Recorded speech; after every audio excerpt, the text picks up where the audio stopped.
गावंडे.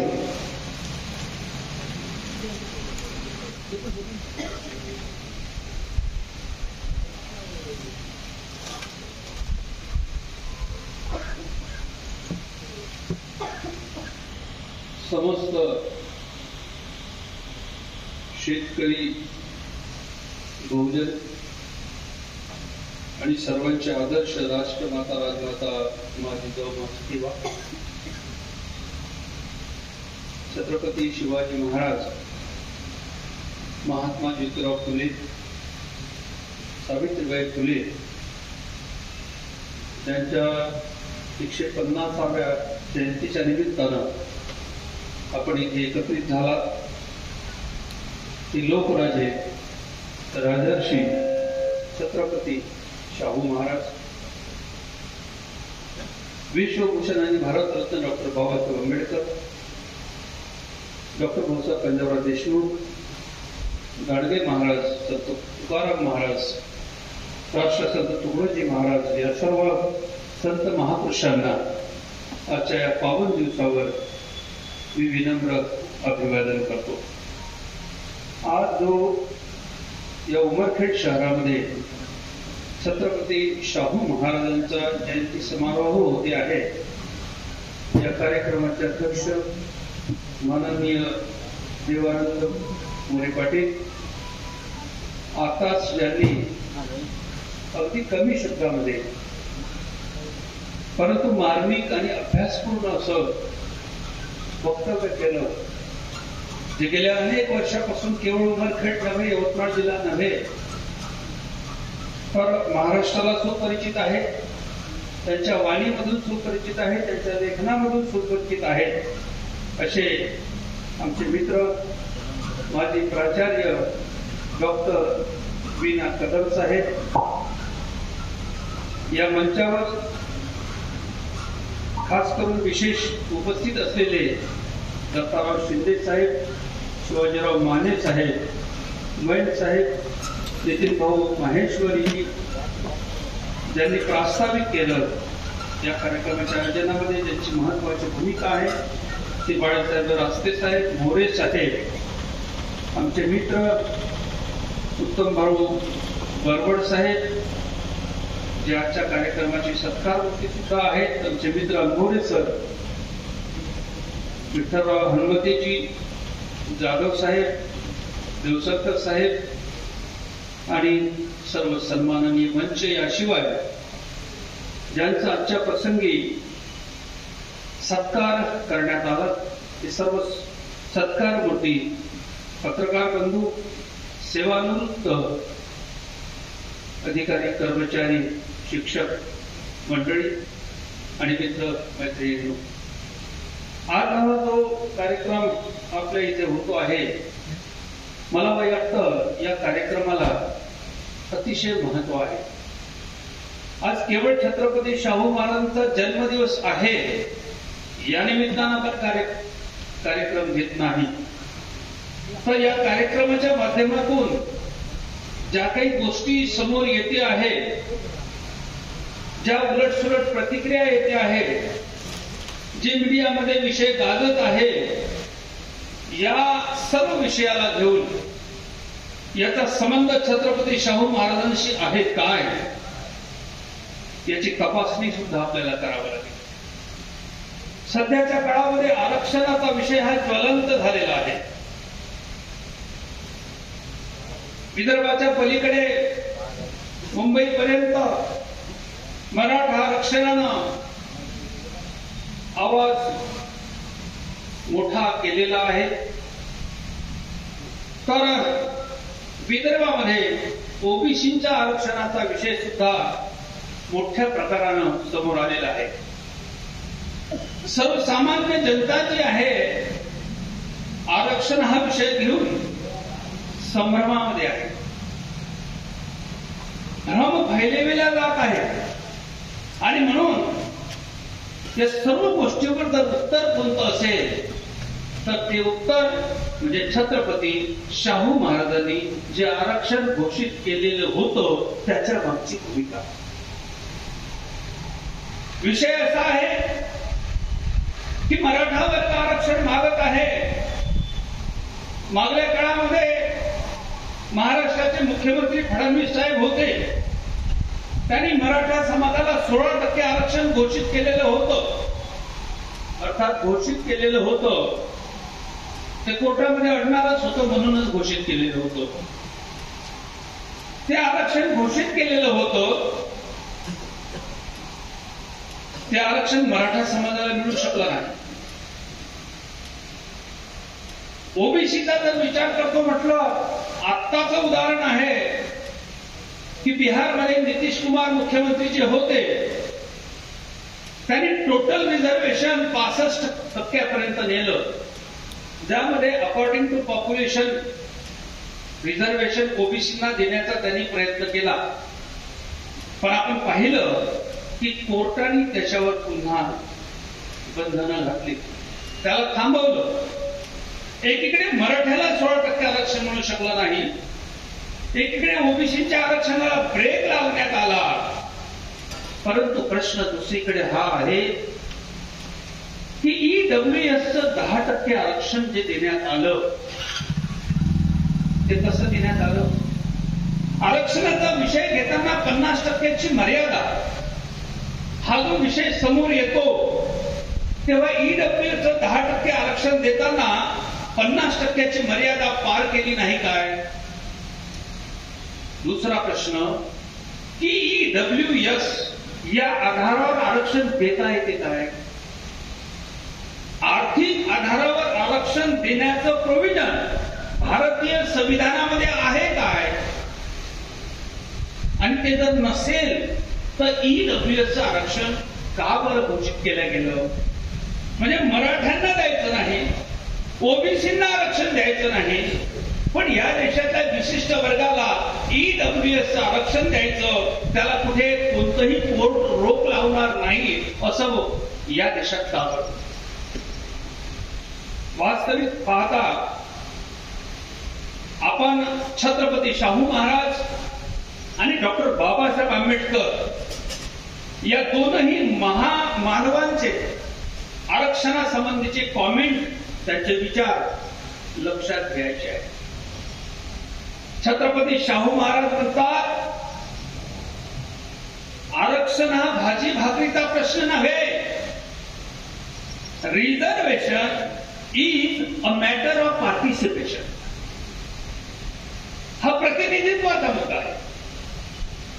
जो समाज ज्या लोकसंख्येनं राहतो आहे त्या लोकसंख्येच्या प्रमाणामध्ये त्याला जर त्याचा वाटा मिळत नसेल, हिस्सा मिळत नसेल, तर तो मिळाला पाहिजे हे छत्रपती शाहू महाराजांनी सांगितलं. आणि म्हणून 26 जुलै 1902 त्यांनी 50% आरक्षणाची घोषणा केली. डॉक्टर बाबासाहेब आंबेडकरांनी भारतीय संविधानामध्ये आर्टिकल 14 असेल, 15 असेल, 16 असेल, 340 जे काही मी पाहतो आहे, ज्यावर आरक्षण फ्रेम केलं गेलं, तर आरक्षणाची भूमिका स्पष्ट करताना म्हटलेलं आहे की those who are socially and educationally backward. Reservation is not a matter of bread and butter. हा गरिबी हटाव कार्यक्रम नाही. आरक्षण म्हणजे प्रतिनिधित्वाचा मुद्दा आहे. आणि ते प्रतिनिधित्व लोकशाहीमध्ये जो वर्ग ज्या लोकसंख्येमध्ये राहतो आहे ते मिळायला पाहिजे असं भारतीय संविधानाने म्हटलेलं आहे. आणि अशा परिस्थितीमध्ये जर जो बहुजन समाजाचा घटक आहे, ज्या आरक्षणाची गोष्ट छत्रपती शाहू महाराजांनी केलेली आहे, तर शाहू महाराजांचा काळ कधीचा? आपण 150वी जयंती साजरी करून राहिलो. 1922 मध्ये ते आमच्यातून निघून गेले 6 मेला. म्हणजे शाहू महाराजांच्या काळामध्ये मराठ्यांना आरक्षण मिळत होतं, ओबीसींना आरक्षण मिळत होतं, बहुजन समाजाला आरक्षण मिळत होतं. आणि शाहू महाराज गेल्यानंतर एवढ्या वर्षांनी म्हणजे 100 वर्ष होऊन गेले. 2024 सुरू आहे, 100 वर्ष होऊन गेले आणि आज आम्हाला आरक्षण मागावं लागतं. याचं कारण असं आहे मित्रांनो की शाहू महाराजांच्या आदर्शावर, शाहू महाराजांच्या विचारावर आमच्या इथे समाजकारण झालं नाही, आमच्या इथे राजकारण झालं नाही.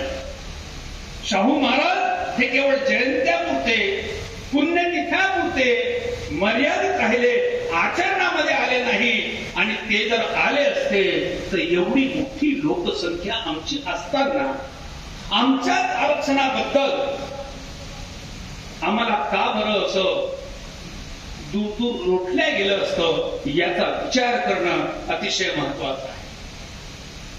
वास्तविक पाहता आरक्षण देण्याच्या पूर्वी मला असं म्हणायचं आहे, खरं तर आमच्या सगळ्या समाजावर फार मोठा अन्याय होतो आहे. आरक्षण फेमस होत नाही, जर घोषित केलं तर ते अडणार आहे. यासाठी एकमेव गोष्ट आहे ती म्हणजे जनगणना व्हायला पाहिजे. जनगणना अतिशय महत्वाची आहे. जनगणना म्हणजे केवळ लोकांची डोके मोजून काढणे म्हणजे जनगणना नाही, तर जनगणना म्हणजे व्यवस्था परिवर्तन आहे. लक्षात घ्या, व्यवस्था परिवर्तन लहानचा विषय नाही. जनगणना म्हणजे जनगणना जर झाली, समजा आम्ही शेतकरी वर्ग आहोत, आम्ही ओबीसी मराठा वर्ग आहोत, आमची जर जनगणना झाली तर आमचा व्यवसाय कोणता? आमचा व्यवसाय, मुख्य व्यवसाय शेती आहे. मग शेतीच्या अपलिफ्टमेंटसाठी बजेटमध्ये तशी तरतूद करावी लागेल. होऊ शकतं या देशात रेल्वेला अर्थसंकल्प होता, रेल्वे प्रत्येक गावात जात नाही, तुमच्या उमरखेडमध्ये येत नाही, पण तरी रेल्वेला अर्थसंकल्प आपण पाहिला. मग जर रेल्वेला अर्थसंकल्प होऊ शकतो तर भारतामध्ये 7 लाखाच्या वर गाव आहेत, या प्रत्येक गावात शेती आहे. शेतीसाठी स्वतंत्र कृषी अर्थसंकल्प झाला नसता का? तो झाला असता केव्हा? जर आमची जनगणना झाली.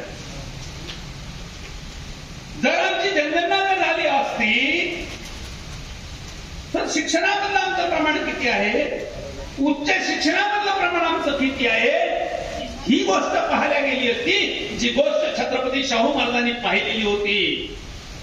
आणि जेव्हा ते मरण पावले तोपर्यंत त्यांनी 122 वसतिगृह स्थापन केले शाहू महाराजांनी. आज वसतिगृहाची काय हालत आहे? महाराष्ट्र राज्याची स्थापना 1960 ला झाली.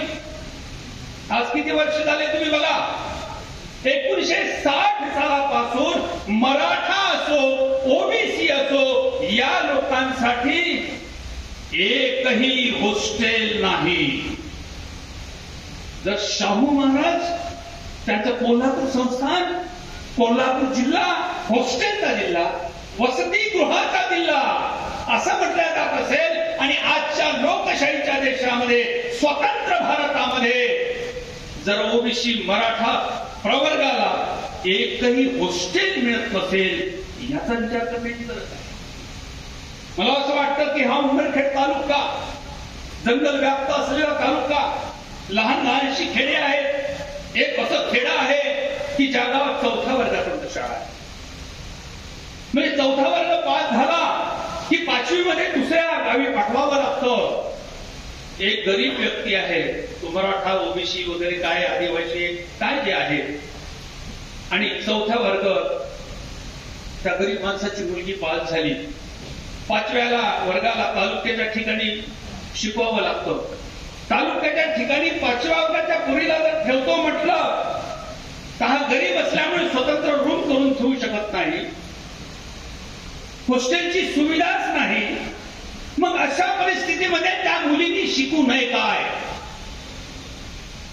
जी गोष्ट शाहू महाराजांना 100-125 वर्षाच्या पूर्वी कळली, ती गोष्ट आजही आम्हाला का कळली नाही? आम्ही या पक्षाचे त्या पक्षाचे म्हणत असू, आणि एक हॉस्टेल आपल्या समाजाला, स्वतःच्या संस्था मिळवता आल्या, आपल्याला मोठमोठे कारखाने मिळवता आले, समाजासाठी एक हॉस्टेल, एक वसतिगृह. म्हणून या छत्रपती शाहू महाराजांच्या जन्मदिवसाला आम्ही प्रण केला पाहिजे की आम्ही आमच्या वर्गासाठी सरकारकडून प्रत्येक तालुका स्तरावर हॉस्टेल मिळवू शकलो पाहिजे. जे शाहू महाराजांची संकल्पना होती ती मूर्तमंत आम्ही आणली पाहिजे. 1882 ला हंटर कमिशन समोर साक्ष देताना महात्मा ज्योतिबा फुले म्हणाले होते, इंग्लंडची राणी त्यावेळेस राज्य करत होती, की प्राथमिक शिक्षण आम्हाला मिळायला पाहिजे. तीच गोष्ट 1917 ला छत्रपती शाहू महाराजांनी राजाज्ञा काढून सक्तीचं आणि मोफत शिक्षणाची व्यवस्था केली. शाळेत न पाठवल्यास दंडाची सुद्धा व्यवस्था केली. आणि त्यामुळे कोल्हापूर संस्थांमध्ये आमचा वर्ग शिकू शकला हे समजून घेणं महत्वाचं आहे. इथे बसलेले आपण मराठा बहुल वर्ग आहे. जिथपर्यंत छत्रपती शाहू महाराजांचा विचार येतो, शाहू महाराज बारीक बारीक गोष्टीवरून ती गोष्ट समजून घेऊन त्याच्यावर उपाय करत होते. समजून घेऊन उपाय करणं महत्वाचं आहे. चर्चा केल्यानं होत नाही. चर्चा केल्यानं, प्रतिक्रिया केल्यानं प्रतिक्रिया से परिवर्तन नहीं होता, परिवर्तन क्रिया से होता है. रिएक्शन से कुछ नहीं होता, एक्शन से सब कुछ होता है. आम्ही प्रतिक्रियावादी झालो. प्रतिक्रियेनं कधीही समस्या सुटत नसतात. समस्या ज्या कारणामुळे निर्माण झालेल्या आहे ते कारण कोणती आहे ते लक्षात घेऊन त्याच्यावर उपाययोजना करावी लागते. या दृष्टिकोनातून मित्रांनो आपण विचार करायला पाहिजे. एक मराठा पोरगा शाहू महाराजांनी त्यांना सहज विचारलं, का रे बाबा काय करतोस, शिकतोयस तर कसं काय शिकतो. तर त्यांनी सांगितलं, खायची अशी व्यवस्था आहे तशी आहे, पण मला ते लोक बराबरीचे मानत नाही, मी मराठा आहे. पण शाहू महाराजांनी विचार केला की जिथे तो शिकतो आहे हा मराठा पोरगा असताना याला जर शूद्र म्हणून वागणूक मिळत असेल आणि योग्य पद्धतीनं शिक्षण मिळत नसेल, त्याचा परिणाम याच्या मानसिकतेवर, बालमानसिकतेवर जर पडत असेल तर हे योग्य नाही.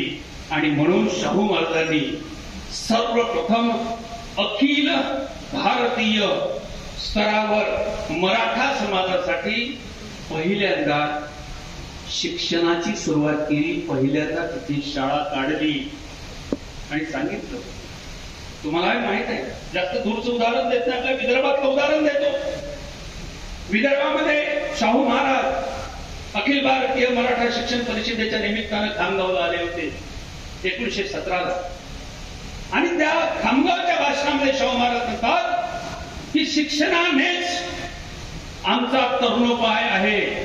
शिक्षणाशिवाय कोणत्याही देशाची उन्नती झाली असा इतिहास नाही.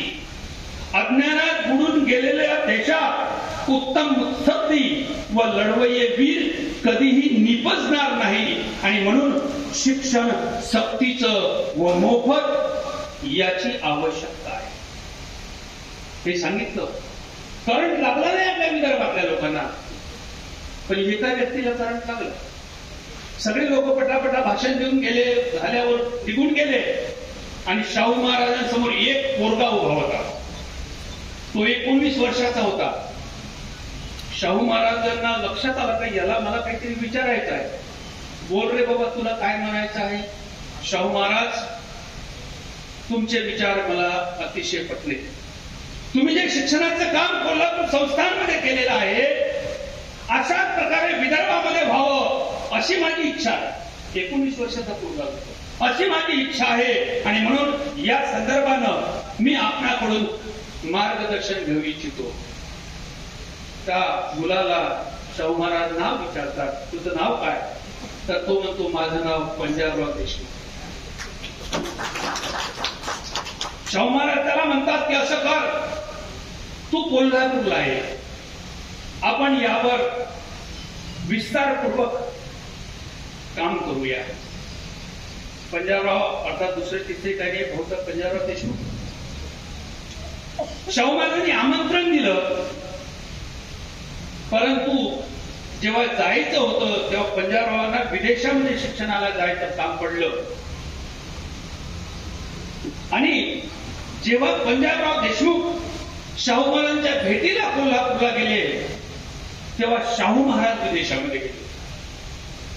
परंतु जेव्हा कोल्हापूरच्या राजवाड्यामध्ये भाऊसाहेब पंजाबराव देशमुख जातात आणि सांगतात की मला महाराजांनी बोलवलेलं होतं तेव्हा नावगाव विचारले होते, आता तुम्ही पंजाबराव विदर्भातून आले का?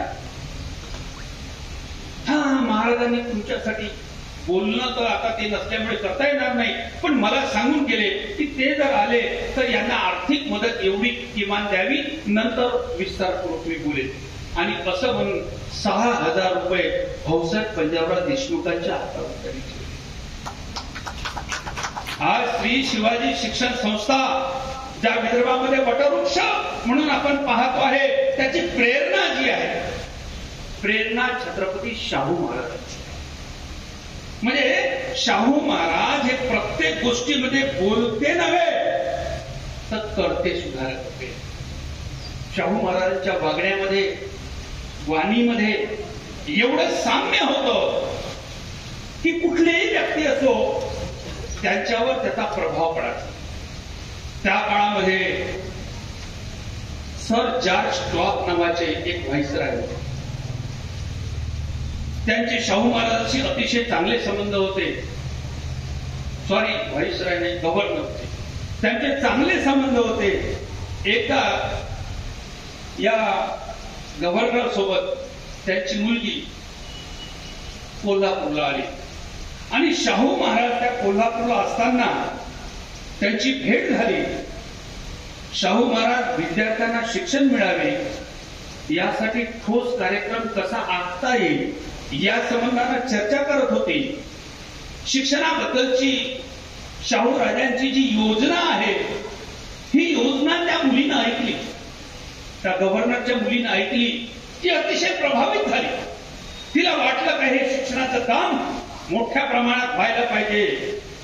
पुढं तिनं मुंबईला, गव्हर्नरची मुलगी मिस क्लार्क, पुढं तिनं मुंबईला स्वतःच्या नृत्याचा कार्यक्रम आयोजित केला आणि तिकीट लावून कार्यक्रम आयोजित केला.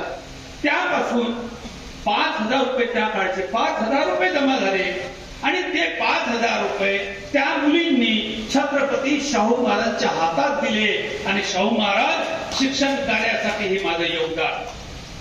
इथे माने मंडळी बरीच काही बसलेली आहे. मला खास करून त्या माने नाव ऐकल्यामुळे मला तो मुद्दा आठवला, नाही तर माझ्या काही डोक्यात मुद्दा नव्हता. तर ते मिस क्लार्क जे हॉस्टेल जे आहे, ते जे हॉस्टेल सुरू केलं शाहू महाराजांनी मिस क्लार्कच्या नावानं, म्हणजे ते 5,000 रुपये दिले होते, तिच्या नावानं हॉस्टेल सुरू केलं आणि त्याचे अध्यक्ष होते आमदार माने, मिस क्लार्कचे. मला तिथे राहण्याचा योग आला. त्या हॉस्टेलमध्ये एक दिवस आम्ही जाऊन मुक्काम केला कोल्हापूरमध्ये. एकंदरीत तिथलं ऍडमिनिस्ट्रेशन काय अलीकडच्या काळामध्ये ते सुद्धा पाहिलं. तिथले जे चौगुले वगैरे जी काही मंडळी आहे त्याच्याशी सगळी काही भेट झाली. म्हणजे शाहू महाराजांच्या विचाराने एक परदेशी पोरगी, एक बिना मराठी भाषिक असलेली भारतीय भाषेच्या बाहेरची मुलगी जर प्रभावित होत असेल तर विषय हा आहे की आमची मंडळी शाहू महाराजांच्या पासून विचाराची फारकत का घेते आहे हे समजून घेणं अतिशय महत्वाचं आहे. आणि म्हणून या दृष्टिकोनातूनही आपल्याला विचार करायचा आहे. मित्रांनो, शाहू महाराजांनी खऱ्या अर्थाने 1896 पासून वसतिगृहाची व्यवस्था केली. वसतिगृह काढताना त्यांना वाटलं की जातीवाद खूप बळावलेला होता. एक जात दुसऱ्यासोबत बसायला तयार नव्हती आणि म्हणून मराठा बोर्डिंग हॉस्टेल, उदाची मराठा बोर्डिंग असेल, जैन वसतिगृह असेल, म्हणजे असे प्रत्येक समाजासाठी वेगवेगळ्या प्रकारची हॉस्टेल काढून समाजाला कुठली अडचण येऊ, त्यांच्यावर दडपण येऊ नये, पण शिक्षणामध्ये सर्वांनी समोर यायला पाहिजे आणि त्या पद्धतीने त्यांनी काम सुरू केलं. एकीकडे हॉस्टेलची व्यवस्था, दुसरीकडे शाळेची म्हणजे शिक्षणाची व्यवस्था. एवढंच नव्हे, शिक्षण याच्या पलीकडे तंत्र शिक्षणाविषयी. आणि म्हणून शाहू महाराजांनी त्यासाठी त्या काळामध्ये ओबरायन टेक्निकल स्कूल नावाची तांत्रिक शाळा पहिल्यांदा काढली की जिथे करून टेक्निकली एज्युकेशन जे आहे, म्हणजे अकॅडमिक एज्युकेशनच्या पलीकडचं सुद्धा एज्युकेशन आमच्या मुलांना मिळायला पाहिजे. ती तकनीक जी आहे, तो हुनर आहे, आमच्या पोरांना यायला पाहिजे. ते व्यावसायिक बनले पाहिजे. नोकरीच्या पलीकडे सुद्धा व्यवसायातून पोरं आमच्या समोर आले पाहिजे, हाही विषय. हे का बरं? शिक्षण असेल, आरक्षण असेल, टेक्निकल स्कूल, कॉलेज, जे काही त्यांची संकल्पना असेल, फर्ग्युसन कॉलेज वगैरे, टेक्निकल एज्युकेशन सोसायटी, आपल्याला माहित आहे शाहू महाराजांचा त्यांचा काय संबंध. हे का बरं त्यांनी केलं? त्यांना माहित आहे की आमचं जे कल्चर आहे, कल्चर, आता कल्चरला काही लोक मराठीत संस्कृती वगैरे म्हणतात, मला वाटते तो संस्कृती वगैरे काही अर्थ होत नाही. आमची हिंदू संस्कृती काही लोक म्हणतात, काही लोक वेगळी संस्कृती म्हणतात, काही लोक, मला त्याच्याबद्दल बोलायचं नाही. फक्त मला म्हणायचं आहे, we have only one culture and that is agriculture. आमचं कल्चर कोणतं आहे? ऍग्रिकल्चर आहे.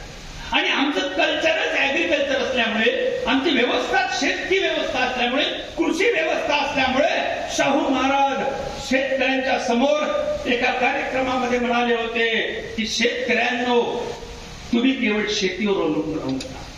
शेती हा तुकड्यामध्ये विभाजित होणारा तोट्याचा धंदा आहे. तुम्हाला जर तुमचा विकास करायचा असेल, उत्थान करायचं असेल, तर या देशाचं शासन हाती घ्या, या देशातलं प्रशासन हाती घ्या, या देशातले उद्योग धंदे तुम्ही हाती घ्या. हे शाहू महाराज बोललेच नाही. फर्स्ट इंडिया ऍक्टच्या वेळेस 1918ला एक गुप्त पत्र त्यांनी त्या काळच्या व्हाईसरायांना लिहिलं आणि सांगितलं की आमचा हा जो समाज आहे, हा शेती करणारा जो समाज आहे, याचे हाल होत आहे. तो मानवी विकासाच्या कुठल्याही संस्थेमध्ये वरच्या पायरीवर चढत नाही. तो कष्टकरी आणि कष्टकरीच आहे. यालाही दानाचं सन्मानाचं जीवन मिळावं म्हणून आपल्याला काहीतरी करावं लागेल. आणि या शाहू महाराजांच्या त्या गोपनीय पत्राचा एवढा मोठा प्रभाव पडला की 1919ला जेव्हा साऊथ ब्युरो कमिशन भारतात आलं, या साऊथ ब्युरो कमिशनच्या माध्यमामधून छत्रपती शाहू महाराजांनी भास्करराव जाधव आणि डॉक्टर बाबासाहेब आंबेडकर या दोन लोकांना केंद्रीय प्रतिनिधी म्हणून पाठवण्यात आलं. बाबासाहेबांना जी पहिली संधी मिळाली ती शाहू महाराजांकडून मिळाली. साऊथ ब्युरो कमिशनच्या माध्यमातून केंद्रीय प्रतिनिधी मंडळामध्ये जाण्याची त्यांना संधी मिळाली. म्हणजे एकीकडे बोलणे आणि त्याचं नियोजन करणे ही गोष्ट शाहू महाराजांजवळ महत्वाची होती. हे आम्ही समजून घ्यायला.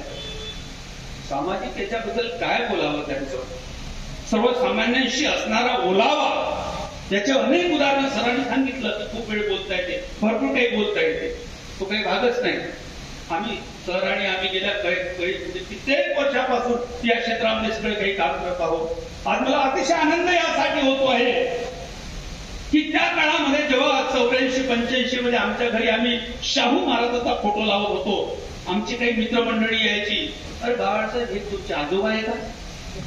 शाहू महाराज कसे ते माहित होतं त्यांना त्या काळामध्ये. मित्रांनो, आजचा दिवस तो आहे.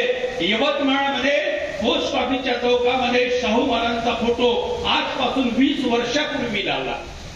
यवतमाळ नगर परिषदच्या स्टँडिंग कमिटीमध्ये त्याचा ठराव मंजूर करून घेतला.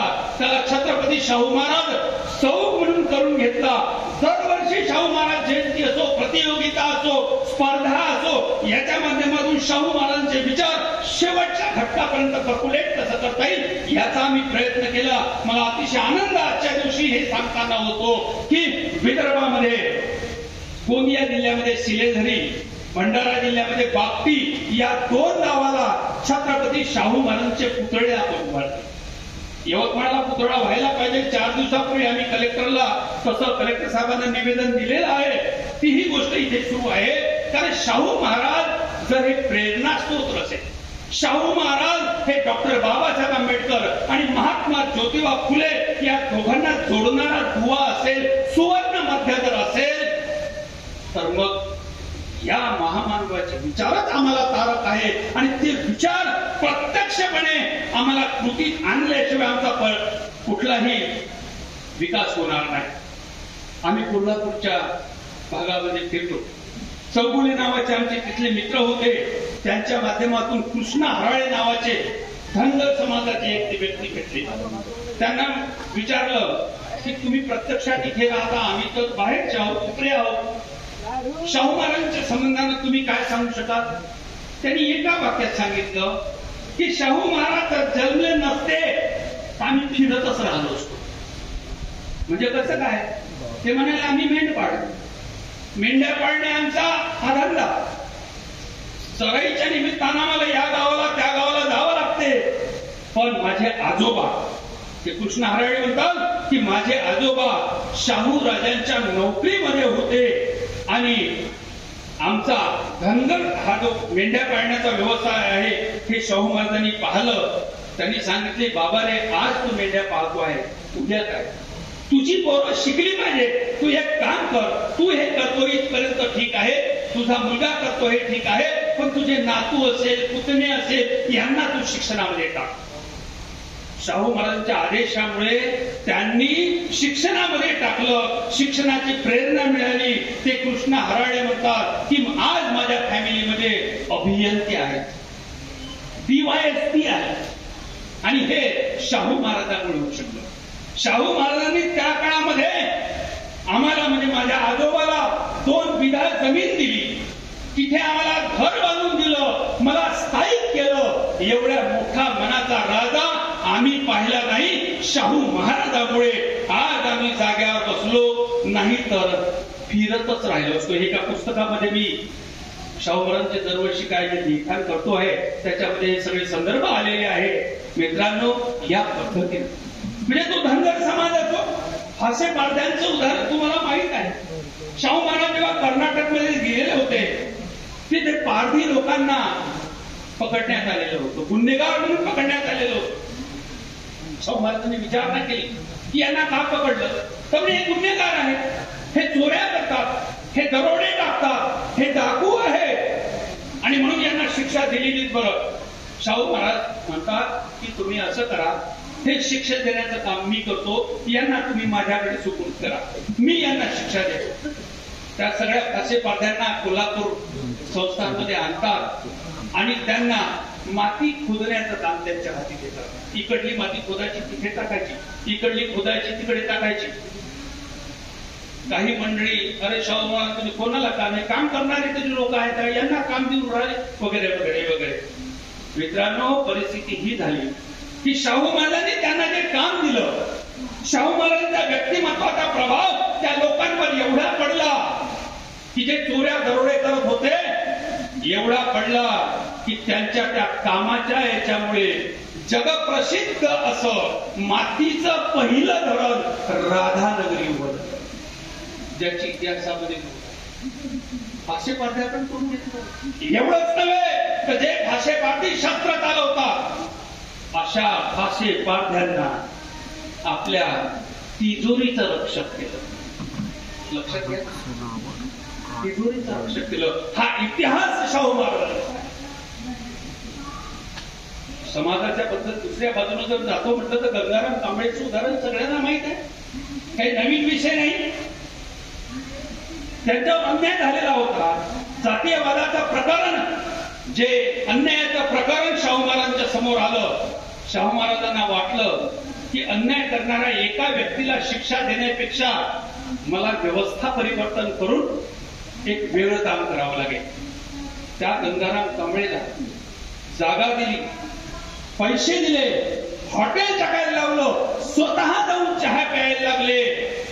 मित्रांनो, स्वतः एक राजा जेव्हा चहा पितो तर त्याच्या फौजेला चहा पिणं भाग पडतं. म्हणजे जिथे पाणी चालत नाही, दुरून पाणी देण्याची व्यवस्था होती, तेव्हा शाहू महाराजांनी हे काम केलेलं अशा अनेक उदाहरणं देता येईल. शाहू महाराजांचा जन्म लक्ष्मी विलास कोल्हापूर या राजवाड्यात झाला. राजवाड्यामध्ये तुम्ही समजू शकता सगळ्या ऐश्वर्याचा विषय तिथं असतो. पण शाहू महाराज शिक्षणाला महत्व देणारे अशा प्रकारचे राजे होते की हा राजवाडापेक्षा विद्या मंदिर म्हणून उदयास यायला पाहिजे असं म्हणणारा हा एकमेव राजा शाहू राजा होता. हे आपण समजून घ्यायला पाहिजे. मित्रांनो, या शाहू महाराजांच्या प्रेरणेपासून खूप काही आपण घेऊ शकतो ती प्रेरणा आज महत्वाची आहे आणि त्यातच आमचं सार्थकी जीवन यशस्वी होऊ शकतं हे समजून घ्यायला पाहिजे. त्यांना विरोधी झाला.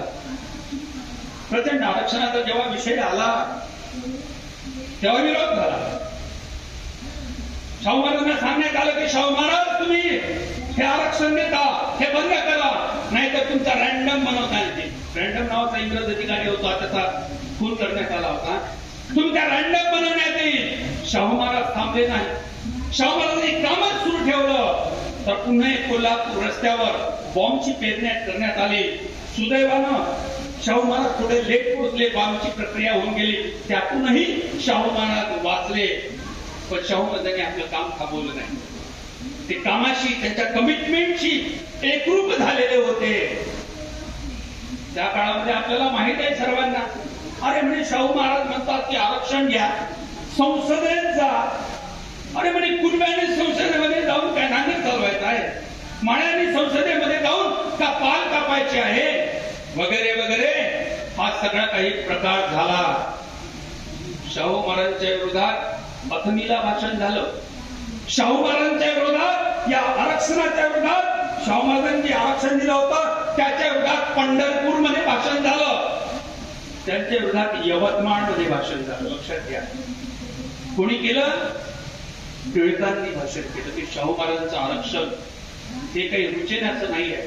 केसरी म्हणून त्याचं जे काही लिखाण त्यांनी केलेलं होतं.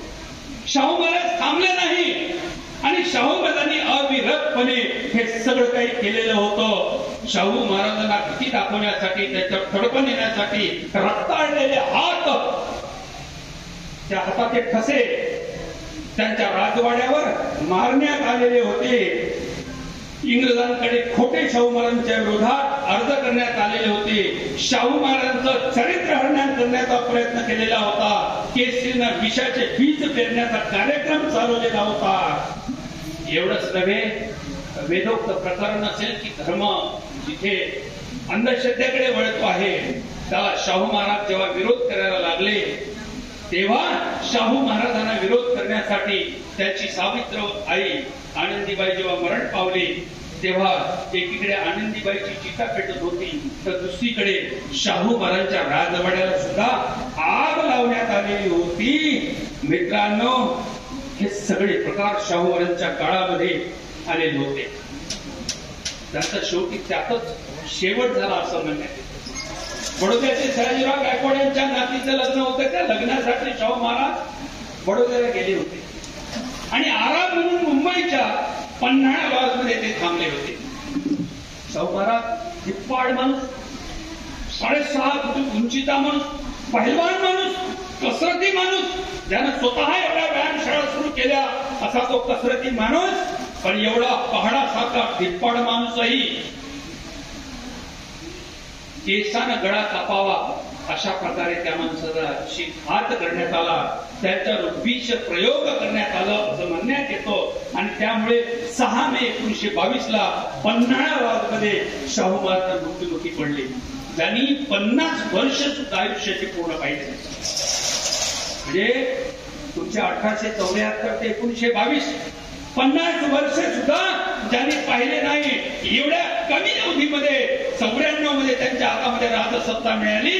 94 पासून तर 22 पर्यंत जर काळ घेतो म्हटलं, एवढ्या कमी काळावधीमध्ये असं नेत्र दीपक त्यांनी काम करून दाखवलं. मग कुठल्याही क्षेत्रामध्ये असो, उद्योगाचं क्षेत्र असेल, कोल्हापूरला कोणाची बाजारपेठ, चर्मोद्योगची बाजारपेठ, म्हणजे या पद्धतीने कोल्हापूरची सतरंजी, कापड उद्योग, मिरज ते पुणे रेल्वे, ह्या सगळ्या गोष्टी ज्या आहेत, विविध ज्या गोष्टी आहेत ते शाहू महाराजांनी करण्याचा प्रयत्न केलेला आहे. आपण हे समजू शकलो नाही. शाहू महाराजांनी सांगितलं की येणारा काळ हा लोकशाहीचा काळ आहे. या लोकशाहीच्या काळामध्ये गड आणि किल्ले म्हणजे कलेक्टर कमिशनर आहे आणि ते तुम्ही काबीज करा. कारण आमदार खासदार हे फक्त 5 वर्षासाठी असतात, पण एक कलेक्टर 30 वर्ष असतो जवळपास. आणि एक कलेक्टर म्हणजे खेड आणि केंद्र शासन या दोघांना जोडणारा दुवा असतो. हा तुमचा असू द्या. शाहू महाराजांची ही गोष्ट फक्त आम्हाला अलीकडल्या काळात मान्य घनश्यामजींनी सांगितलं, अरे सीएम नाही पीएम बन, पीएम में पावर होती है. आम्ही हे समजू शकलो नाही. घनश्याम साहेबांचे फार मोठे उपकार आहे, मला ते मानावं लागेल. कारण घनश्यामजी सारखे व्यक्ती जन्माला आले म्हणून मला शाहू महाराज समजले.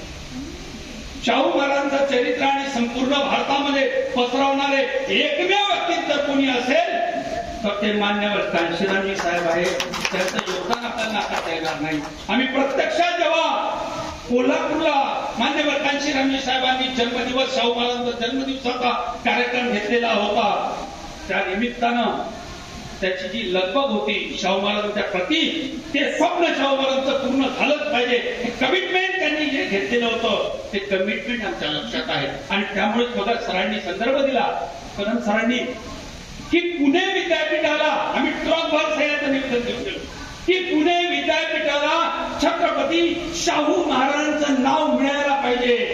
काळा घोडा जे आहे मुंबईतलं, तिथलं आमचं ते आम्हाला रोखण्यात आलं पोलिसांकडून. परंतु आम्ही शरद पवार महाराष्ट्राचे तेव्हा मुख्यमंत्री होते, मराठा मुख्यमंत्री होते. शाहू महाराजांचं नाव म्हणजे काय ते राजकीय काय असेल पण मिळू शकलेलं नव्हतं. एक बाहेरचा माणूस, बाहेर राज्यातला माणूस, बिन मराठी असलेला माणूस शाहू महाराजांचं आंदोलन चालवतो आहे. आणि म्हणून आपण मराठा भाषिक आहोत, आपण महाराष्ट्रातले आहोत. फुले शाहू आंबेडकरांची महाराष्ट्र ही कर्मभूमी आहे. आणि या कर्मभूमीमध्ये जर आपण मागे राहत असू तर मित्रांनो याचा परिणाम फार भयंकर होईल. तो परिणाम झालेला आहे. एक कवी म्हणतो, चंद मच्छरों ने सागर की संपदा चुरा ली, कांटों ने माली से मिलकर फूलों की कुर्की करवा ली, आने को तो आई आजादी लेकिन अभी है हमें उजाला.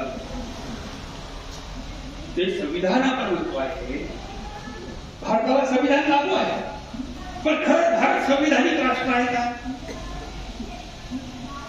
ज्या भारतीय संविधानाच्या पहिल्याच पानावर लिहिले आहे, आम्ही भारताचे लोक, भारताचे सार्वभौम, समाजवादी, धर्मनिरपेक्ष, लोकशाही, गणराज्य घडविण्याचा वगैरे वगैरे. लोकशाही या देशात आहे का? लोक कोण आहे? आणि शाही म्हणजे सरकार चालवणारे.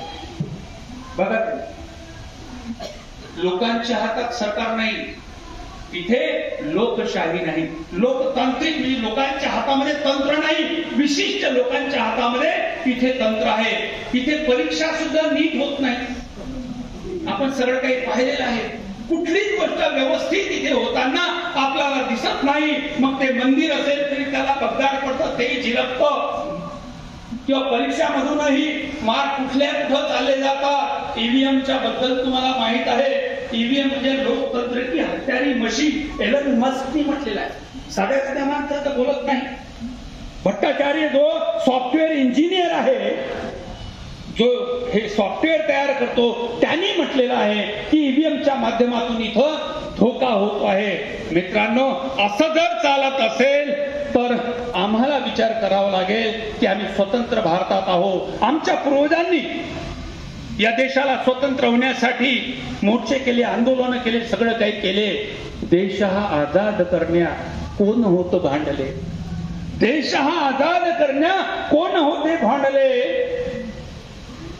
कुणी कुणा मिळाली खुर्ची आणि रक्त कुणाचे सांडले. दोस्त हो हा न्याय कैसा, कोटली ही लोकशाही. अरे कोण झाले शहीद आणि पुतळे कुणाचे मांडले. काय चाललेलं आहे? जे भगतसिंग सारखे लोक फासावर गेलेला आहे, ज्या शाहू महाराजांनी संपूर्ण लोकशाहीची दिशा आपल्या हातामध्ये दिलेली होती, त्यासाठी डॉक्टर बाबासाहेब आंबेडकरांना त्यांनी मार्गदर्शन केलेलं होतं. बाबासाहेबांनी त्यांचे विचार तंतोतंतपणे भारतीय संविधानामध्ये मूलभूत अधिकार, फंडामेंटल राईट्स देऊन आम्हाला दिलेले होते. पण या देशात झालं काय? या गुन्हा गोविंदाच्या देशामध्ये, या एकीच्या बंधुभावाच्या देशामध्ये काय चाललेलं आहे? एक धर्म दुसऱ्याचा विरोध करतोय. काय चाललेलं आहे? म्हणे तू दंगली, देशात दंगली, कुठे आग कुठे ठिंगी. अरे काय होणार? हे होणार पुढे. विस्तव झाला इंडिया टुडे. या देशाची आजची ही अवस्था झालेली आहे. आणि म्हणून मित्रांनो, हे जे सापळे आमच्या समोर ठेवलेले आहेत याच्यात आम्ही फसू नये.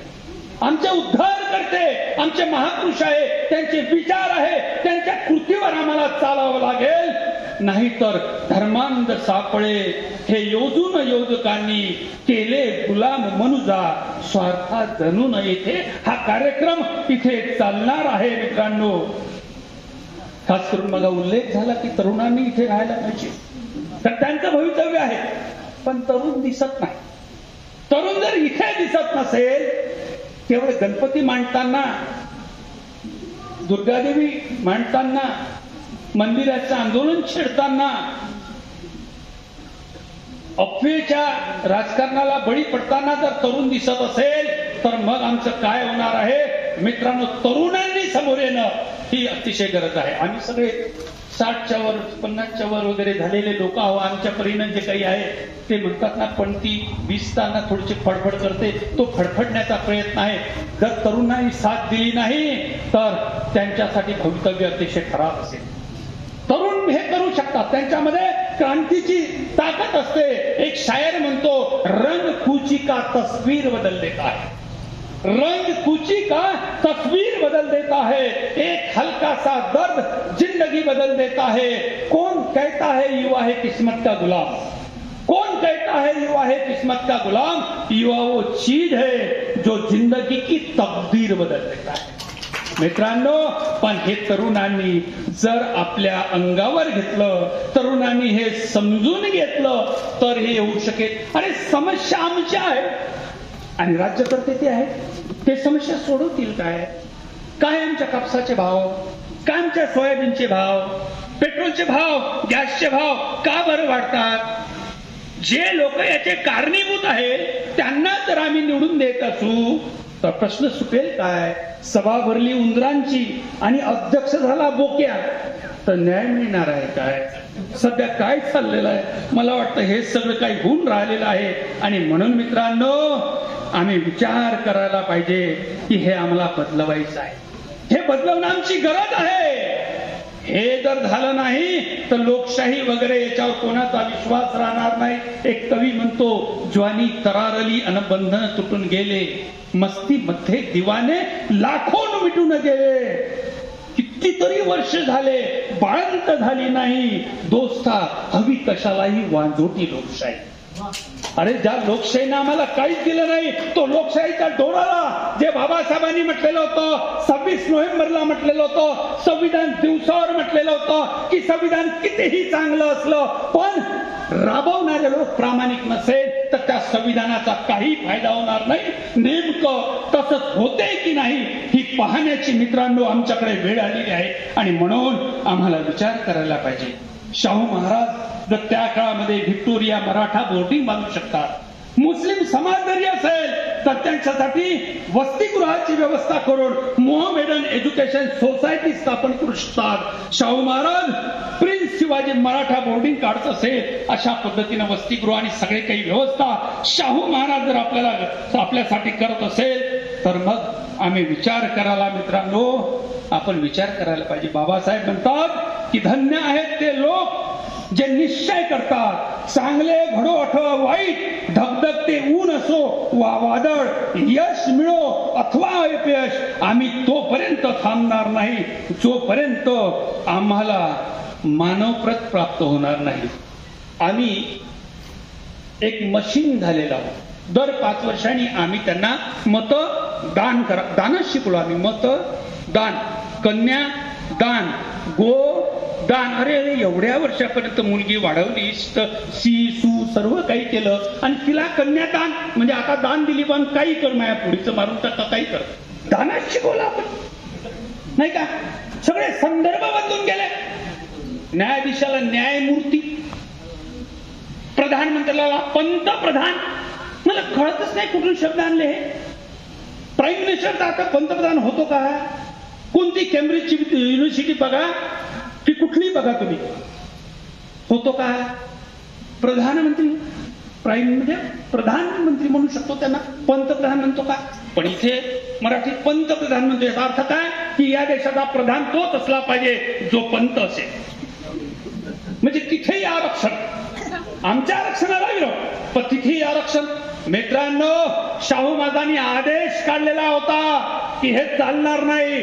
ज्या ज्या गावामध्ये मंदिर आहे तिथे जागा आहे, जर शिक्षणासाठी शाळा पडत असतील, शाळेची व्यवस्था नसेल तर मंदिरामध्ये शाळा भरवल्या जाईल. ज्या गावात मंदिर नसेल पण त्या काळामध्ये चावडी असायची, पाटलाची चावडी, न्याय निवाडे व्हायची, ती चावडी पाटलांनी आपल्या घरी हलवावी, चावडी शिक्षणासाठी सुरू करावी. शिक्षणाची व्यवस्था हा आदेश शाहू महाराजांनी काढलेला होता. या आदेशावर चालणारं एक राज्य थोडं बहुत दिसते ते म्हणजे तमिळनाडू. तमिळनाडू राज्याने त्या पद्धतीचं जे काही रेझोल्युशन पास केलं आणि सांगितलं की मंदिराची जी जागा आहे तिथे शाळा सुरू, मंदिराचा जो पैसा आहे तो शिक्षणावर खर्च केला जाईल. म्हणजे आहे काही लोक नसेल महाराष्ट्रातले, महाराष्ट्राच्या बाहेरचे जनगणना महाराष्ट्रामध्ये नाही होऊ शकली, बिहारमध्ये होऊ शकली. विचार करा मित्रांनो, आम्ही कुठेतरी फेल पडलेलो आहोत, आम्ही कुठेतरी विभाजित झालो आहे, कुठेतरी आमच्या महामानवाच्या विचाराने आम्ही एकत्र आलो नाही आहे आणि म्हणून हा सगळा परिपाक झालेला आहे. या दृष्टिकोनातून मित्रांनो आम्हाला विचार करण्याची गरज आहे आणि म्हणून आपण तयार व्हायला पाहिजे. शाहू महाराजांनी खऱ्या अर्थानं जे जे उपक्रम हाती घेतलेला आहे ते एक एक उपक्रम जरी आपण घेतो म्हटलं, एक एक उपक्रम जरी आम्ही घेतो म्हटलं ना तर बऱ्याच समस्या आमच्या सुटू शकतात, बऱ्याच समस्या सुटू शकतात.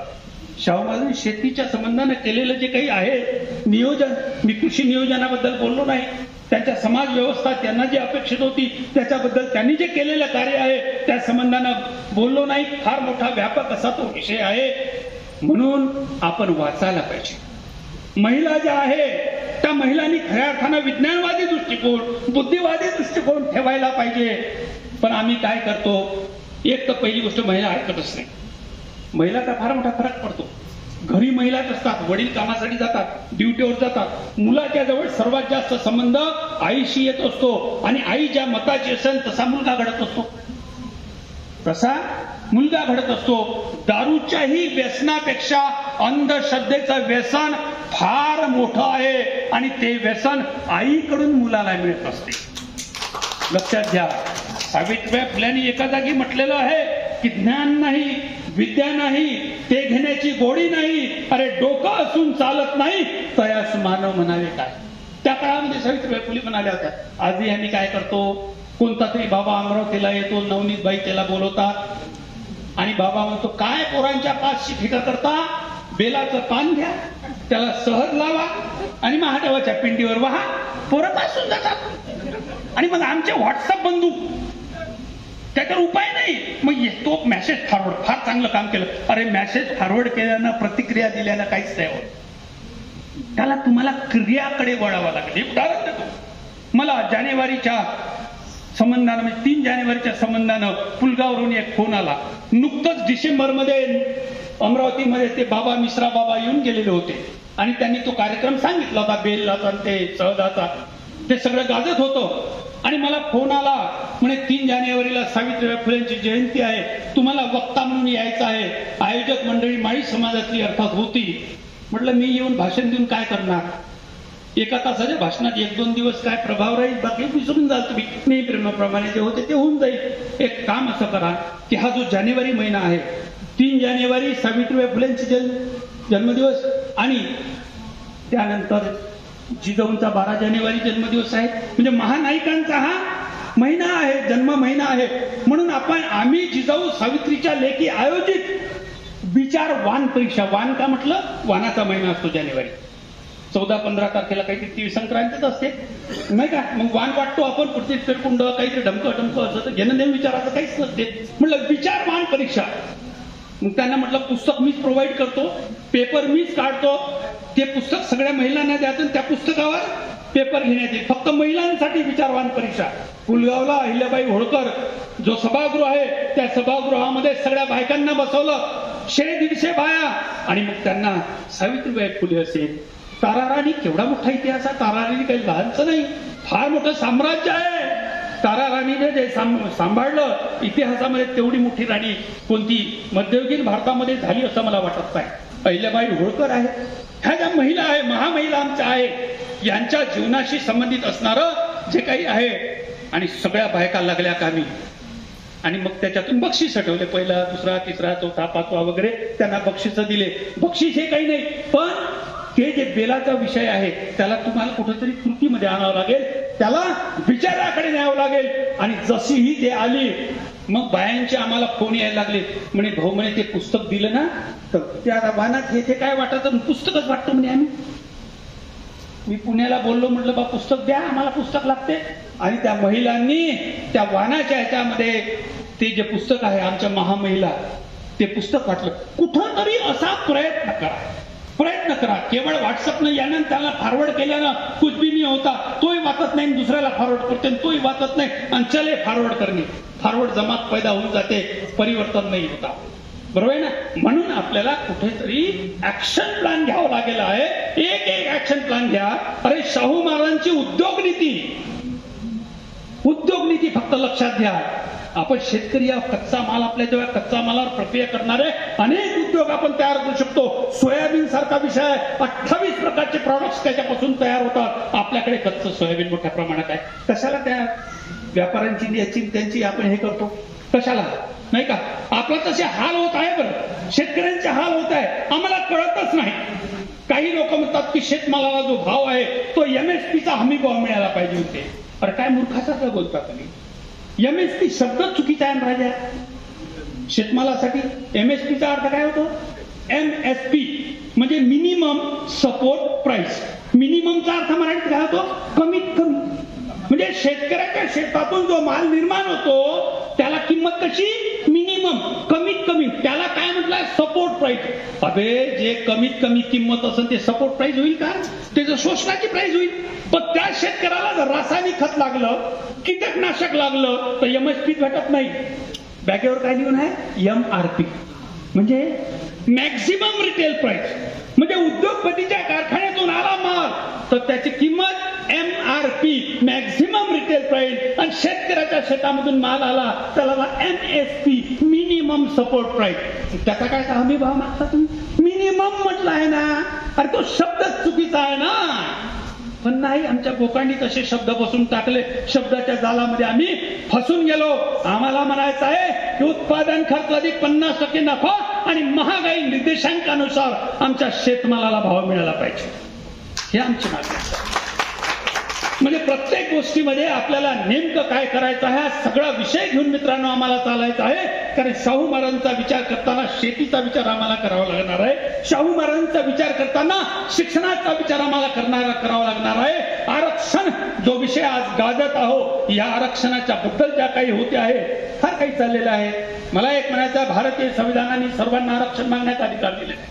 ब्राह्मण सुद्धा आरक्षण मागू शकतात, आपण रोखू शकत नाही, कारण तो संविधानिक अधिकार आहे. पण मराठा आरक्षण मागतात म्हणून आपल्या विदर्भातले काही लोक हाक देण्यासाठी तिकडे हाकेच्याकडे गेले आणि म्हणतात की बहुते मराठ्यांना आरक्षण मिळू नये. अरे मागायला तुम्ही बंदी करणारे कोण, तुम्ही इकडे मागा ना, इकडे मागा ना, तुम्ही अकॉर्डिंग टू पॉप्युलेशन रिझर्वेशन मागा ना, नाही का. पण पुण्याला रोखण्याचं काम आम्ही करतो. आम्ही निगेटिव्ह आंदोलन करू नये, आम्ही पॉझिटिव्ह करायला पाहिजे. कुणाची रेष खोडत बसण्यापेक्षा आपली रेष आपल्याला कशी वाढवता येईल याच्यावर आपण जास्त प्रयत्न करायला पाहिजे, याच्यावर वेळ खर्च करायला पाहिजे. आणि म्हणून आरक्षणाची मूळ जी संकल्पना आहे, जे शाहू महाराजांनी घोड्याचं उदाहरण देऊन त्या काळामध्ये अभ्यंकर वकील जे काही आहे, सगळ्याला तुम्हाला इतिहास माहित आहे, जे स्पष्ट केलेलं होतं, ती मुळात संकल्पना आहे ते समजून घ्यायला पाहिजे. घटनाकारांनी आरक्षण जो विषय ठेवलेला आहे तो समजून घ्यायला पाहिजे. त्याला 50% मर्यादा आहे काय, घटनेमध्ये आर्थिक आधारावर आरक्षणाचा विषय आहे काय, तर हे सगळे काही आम्ही समजून घ्यायला पाहिजे. विचाराचा कक्षा आम्ही मोठ्या विस्तृत केल्या पाहिजे, व्यापक केल्या पाहिजे. आणि व्यापक करून आम्ही कोण्याही पक्षाचे का असो ना, पण एका विचारानं आम्ही एकत्र यायला पाहिजे. विचाराचं देवाणघेवाण व्हायला पाहिजे. या निमित्तानं आजच्या या कार्यक्रमाच्या प्रसंगी आपण मला जे बोलवलं, मला आपल्याशी जे हितगुज करता आलं, ती संधी आपण मला उपलब्ध करून दिली, याबद्दल आपल्या सर्वांचे मी आभार मानतो आणि थांबतो. धन्यवाद.